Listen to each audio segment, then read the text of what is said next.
Hello beautiful family, welcome to my beautiful channel. My name is Abadnego. I'm a gospel minister and also a preacher. I'm here with an amazing topic which says how to get your prayers answered by the Lord.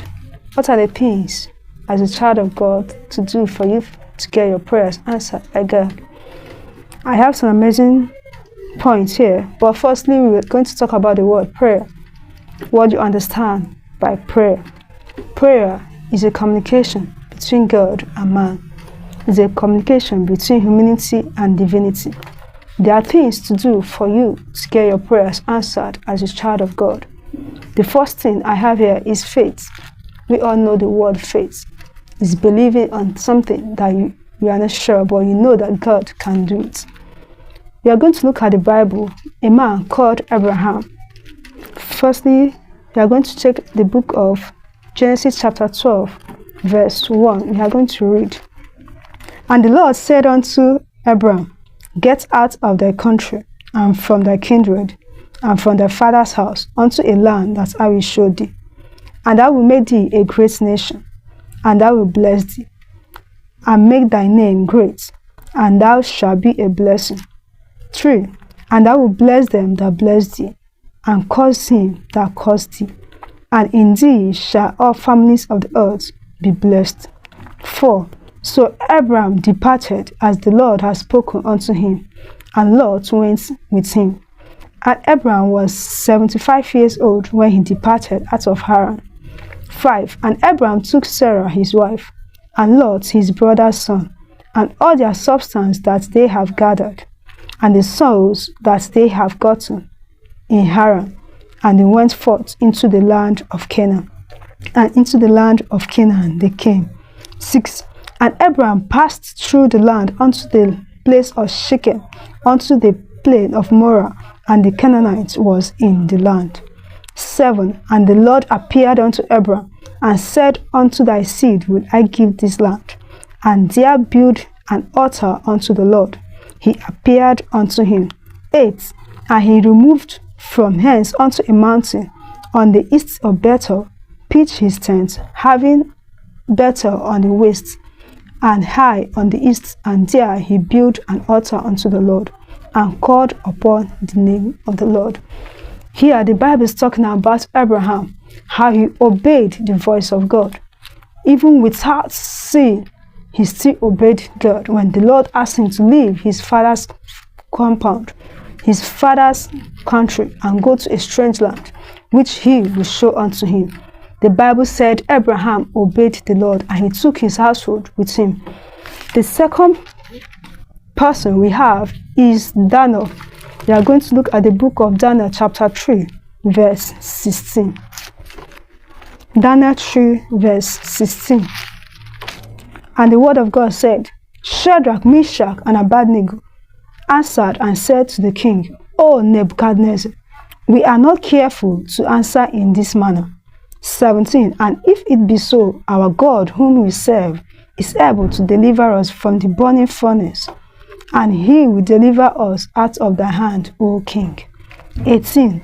But if not, be it known unto thee, O king, that we will not serve thy gods, nor worship thy golden image which thou hast set up. 19. Then was Nebuchadnezzar full of fury, and from his rage was changed against Shadrach, Meshach, and Abednego. Therefore he spake and commanded that they should heat the furnace 7 times more than it was when heated. Here the Bible is talking about the 3 Hebrew men that was taken to captive in the city of Babylon, when the king gave a command to the Babylonians that they should bow to the golden image.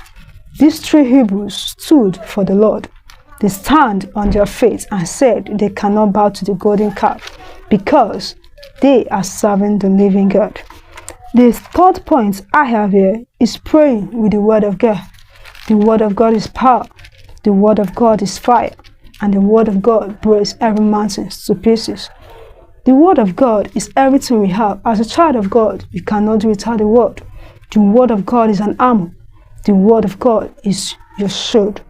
And the Bible talks about the power of the word of God. He said his word cannot go back to him void without achieving the purpose which he has sent it.